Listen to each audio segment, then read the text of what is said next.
Hello, good day. My name is Chris Ikbekurede.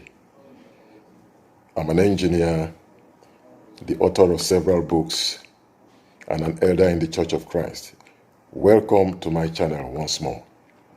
Please, the first thing I want you to do for me is like this video, share it, and by all means subscribe. You see, today I want to continue our enlightenment of our people in preparation for the elections of 2023. The elections next year are so important for this country. Now, recently, Peter Obi visited some traditional rulers in Benue State, and in the course of that, paid a courtesy call on the governor of that state. I listened to the governor speak on that occasion, and the things I heard are what have prompted this video. You see, the whole thing got me thinking, and I began to ask so many questions as to whether politicians who vie for public office in Nigeria actually understand the full scope and implication of the offices they vie for. I was wondering, do they understand the basic constitutional duties attached to the offices they seek? Do they have a working knowledge of what is required of them in the offices if they succeed? Do they possess any document at all that outlines the job description of the positions they seek? Do they have a copy of the Constitution at all? If they do, have they even read it? My dear, it will shock you if you did a count that many politicians who vie for public office in Nigeria have little or no knowledge at all of the Constitution. These questions got me worried. You see, Nigeria is the only place where people apply for public office without an understanding of the roles, duties, and responsibilities required of them. You see, in every other company and organization, even a small one, there are job descriptions for every position, even for that of a messenger, so that all applicants understand what is required of them when they get into office. For me, it is absurd for anybody to seek a position for which they lack an understanding of their roles. In fact, it is irresponsible. My guess is that if Nigerian public office seekers understand the roles in the respective positions they seek, 80% will not apply, and in the process go and waste scarce resources. Why, for example, will an overaged person seek to be the president of Nigeria? Why, I ask? A job that is loaded with such difficult problems, a job that requires of the candidate both physical and mental exertion continuously, a job that will require the candidate to work probably 18 hours per day by my assessment. You think about it.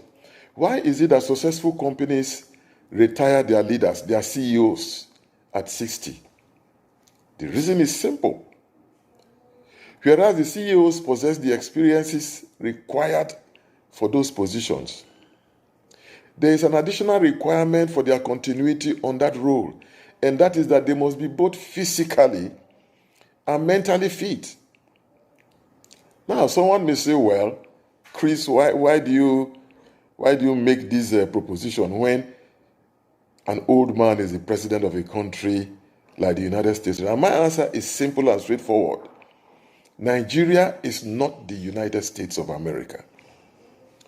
You see, other than a requirement to top up what the people already enjoy as citizens in America,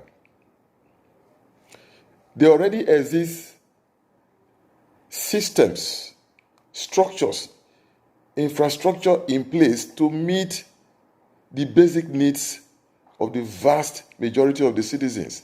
Nigeria is not in that position. Look, Nigeria's problems are huge. The promised land is far away. In fact, let me say that we haven't even left Egypt. We haven't. Nigeria's problems need a sound and viral leader to tackle, not a spent leader whose days of glory are far behind him. The problems that confront Nigeria are not only many, they are in fact daunting in my opinion. We have prevalent lawlessness. All you have to do is step out on a typical Nigerian street and you will see the penchant to act and behave lawlessly. Watch the way people drive, for example. Watch how they drop things on the road as if their mothers are the cleaners of the public highways. Hooliganism and insecurity is rife everywhere. Secession agitations are all over the place. Age-old corruption is sitting there, bearing its fangs, waiting to be tackled. Unemployment of our young people, especially, is everywhere. There is a lack of steady electricity supply. There is religious bigotry from north to south, east to west. Nigeria has infrastructure that are decaying. America doesn't have all of these things. Nigeria's economy is breathing on a huge pile of debts. Millions of Nigerian children are out of school. Thousands of teachers and lecturers are out of classrooms. Let me tell us, there is a looming food crisis ahead of us as a result of the devastating floods that visited us this year. We better be prepared for it. The national currency, the naira, is dying. At the latest count, I hear that 865 naira now exchanges for $1. No, the situation is dire. The situation is bad. And the problems can be listed on and on and on and on. We can't deal with these problems by electing an unprepared, business as usual person as our president. No, it won't work. Reading the body language of many of these contestants, it is obvious that their motive for seeking public office is completely different. They don't really care about the welfare of the people they seek to lead. If that were the case, they will show more restraint in their utterances and behavior. They will show more patriotism in their conduct. My take is that many of these candidates are simply driven by the pleasure and the glamour of public office, not the work that is involved. They are not going there to do any work. And the situation can even be worse, I think. I think that many are actually driven by greed. Greed to acquire wealth that is not backed by work. Nothing can destroy a nation faster. If that were not the case, why would they be so desperate? Why would a political contestant bribe voters so that they will get into office to serve the voter? Who does that? It doesn't make sense. It doesn't add up. My opinion is that people who seek public office in Nigeria need to have their understanding of public office thoroughly examined so that the correct understanding of public office will then be taught them.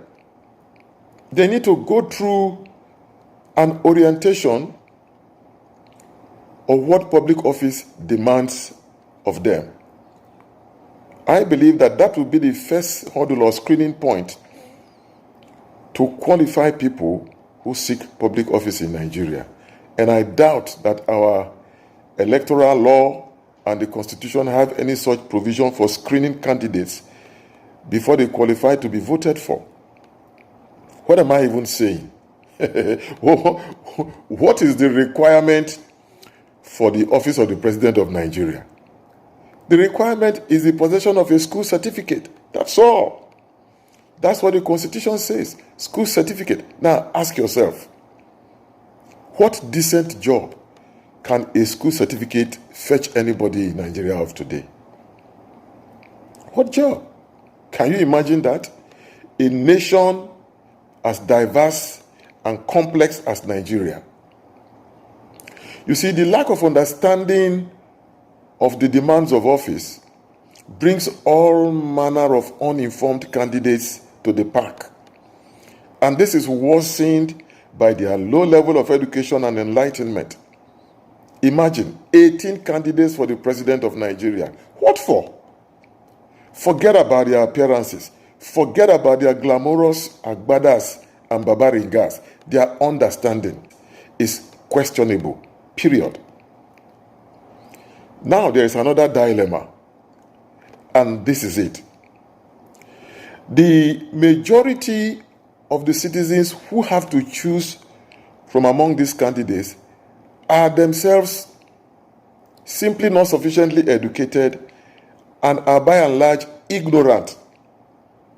They too lack a certain basic understanding and understanding of the implication of their votes. So what happens? The irresponsible politicians amongst the lot that are canvassing then cash on the ignorance of the voters and offer them a pack of Indomie and a loaf of bread as bribe to secure their votes, and then sentence the people to a subhuman life thereafter. Look, isn't it ironical that your vote as an enlightened, educated person is the exact equivalent of the vote of your uneducated, unenlightened auntie in the village? That is why some of us are in this relentless campaign to enlighten our people. And that is why I plead all the time that videos like this should be widely shared in order to reach our people. Now, for example, I watched on live television the APC presidential primaries.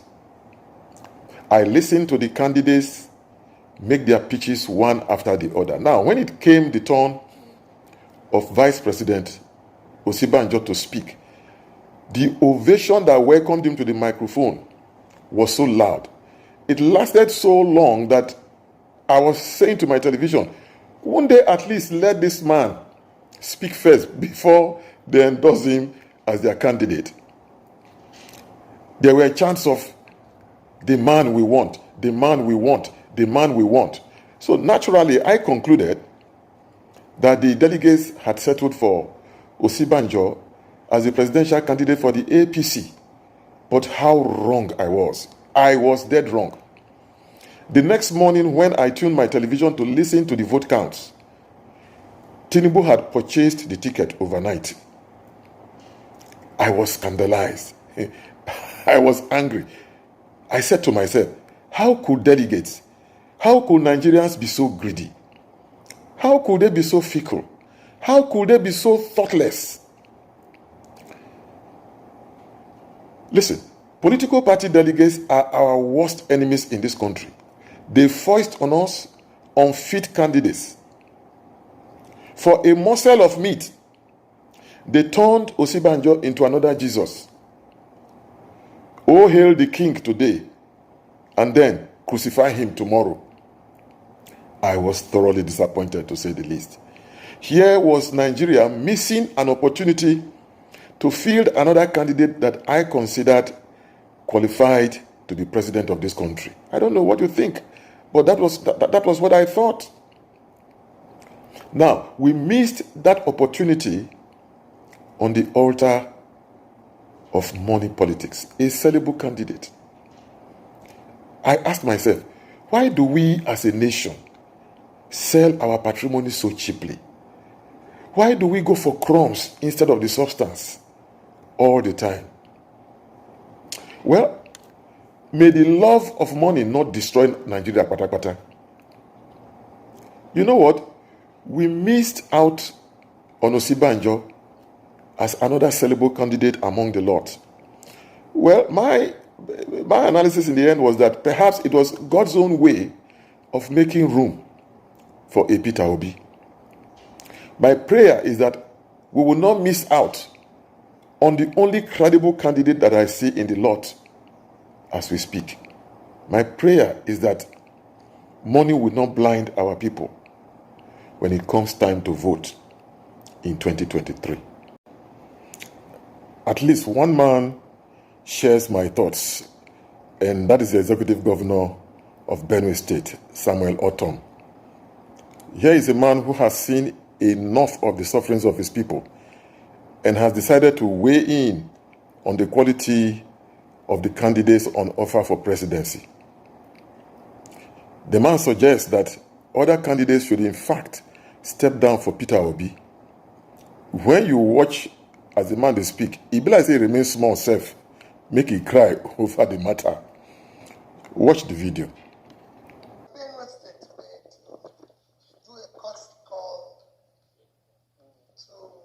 Two former traditional rulers in Benue State, the Top TV and Ochidama. And of course, I can't come to Benue without coming to pay my loyalty to the governor. Thank you. Benue remains your state, and we're happy you have visited our two paramount rulers, the Totiv and the Ochidama. It's not easy. I think this is the first time a presidential candidate is visiting our two paramount rulers and taking time to pay homage to me as the governor of Benue State. We appreciate and commend you for this gesture.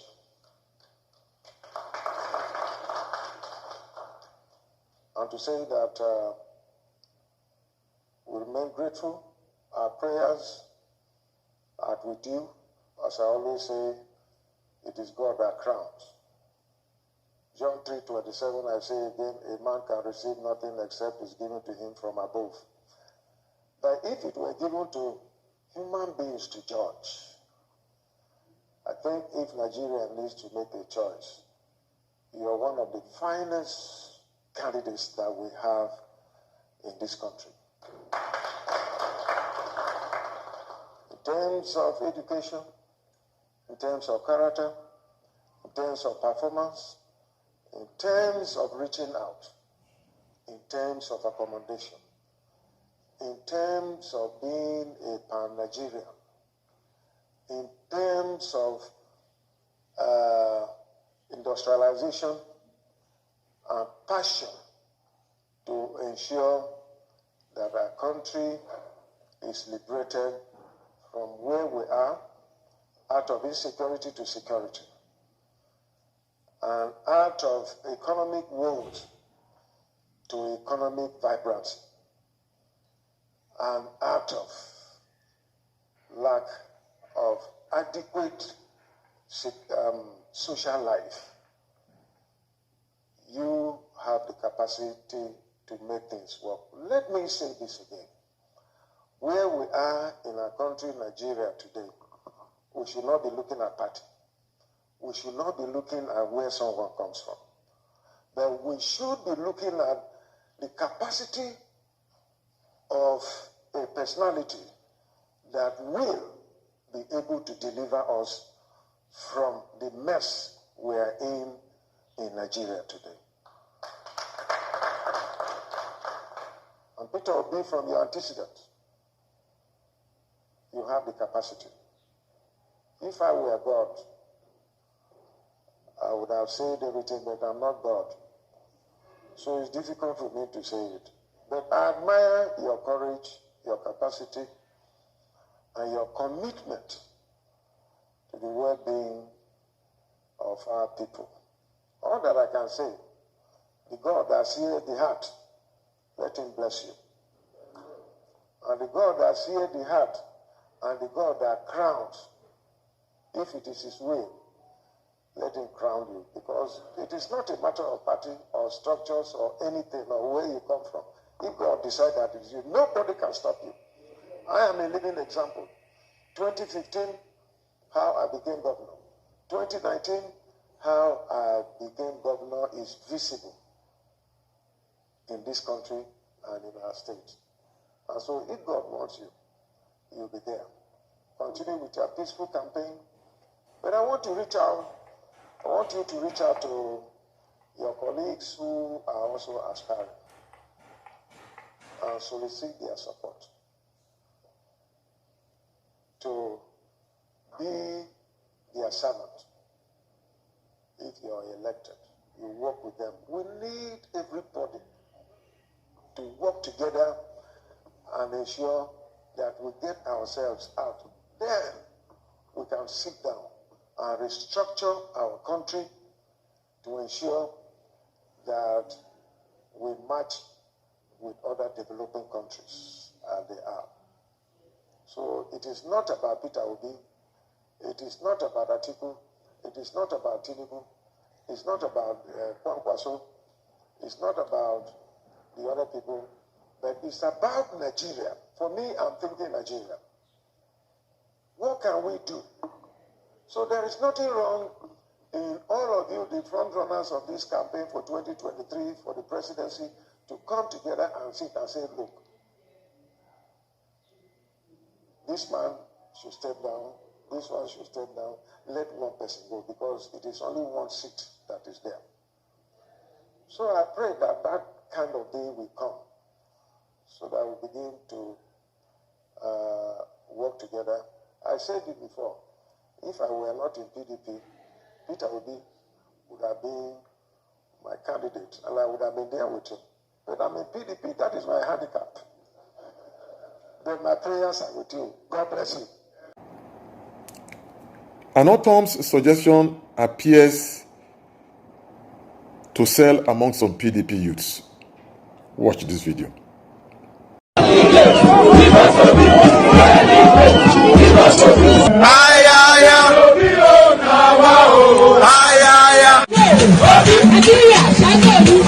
And we also have a letter to deliver. This letter is the same thing I said. A personal appeal for PDP to listen to us and do the right thing and give us Peter Obi in 2023.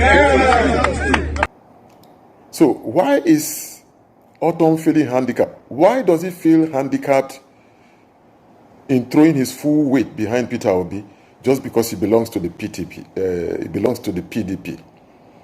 That's part of the problem confronting the nation. The fact that we often pander to sentiments of religion, tribe, party affiliation, etc., etc. We should throw all these things away because they haven't helped us and will not help us going forward. What we should be doing is looking for what each candidate stands for, who each candidate actually is. You see, tribal jingoism is why Tinubu is dividing the ranks of the Afenifere today. Now, he has gone to seek a parallel endorsement from a retired, aged leader of Afenifere after its current and bona fide leader announced the group's endorsement of Peter Obi. These are men in their 90s. This is what I'm talking about. Talk about manipulating the weaknesses of the people. You see, the exploitation of the weaknesses and disabilities of citizens for political gain is evil. It must stop. Right now, Nigeria is at the edge of a precipice. Any wrong move and the country will tip over. I tell you. I call on Governor Autumn and all well-meaning Nigerians to put all these sentiments aside and throw their full weight behind Peter Obi. Let's for once think Nigeria. Think Nigeria, not for party, not for tribe, not for religion, not for any other primordial consideration, but Nigeria. Well, that's it for today. The enlightenment of our people continues on this matter because it's a very serious matter. Remember, as I said before, please like this video, share the video, and subscribe. It is your own little contribution, your own sacrifice to enlightening our people and making Nigeria a great nation. Thank you for your time, and see you next time.